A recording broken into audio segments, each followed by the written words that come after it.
নিজের জন্মদিন উপলক্ষে দুস্থ শিশু ও মহিলাদের পুজো উপহার হিসেবে নতুন বস্ত্র তুলে দিলেন রাজ্যের পঞ্চায়েত, গ্রামোন্নয়ন ও সমবায় দপ্তরের মন্ত্রী প্রদীপ মজুমদার। গতকাল সোমবার ছিল মহা চতুর্থী। এদিনই ছিল তার শুভ জন্মদিন। মঙ্গলবার জন্মদিন উপলক্ষে দুর্গাপুর নগর নিগমের 15 নম্বর ওয়ার্ডের বেশ কয়েকজন শিশু ও মহিলার হাতে পুজো উপহার তুলে দেন মন্ত্রী।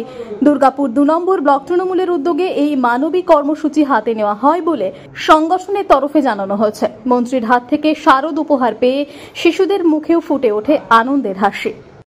দুর্গাপুর থেকে নিজস্ব প্রতিনিধির রিপোর্ট, টিভি নিউজ 10।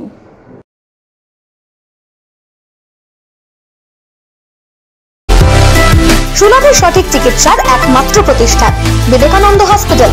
24 ঘন্টা emergency service, blood bank, trauma care. আপনাদের সেবায় আমরা তৎপর। গুণমান ও পরিষেবায় দুর্গাপুর বিধাননগরের ডক্টর জাকির হোসেন এভিনিউর বিবেকানন্দ হসপিটাল শিল্পাঞ্চলের মানুষের মন জয় করেছে।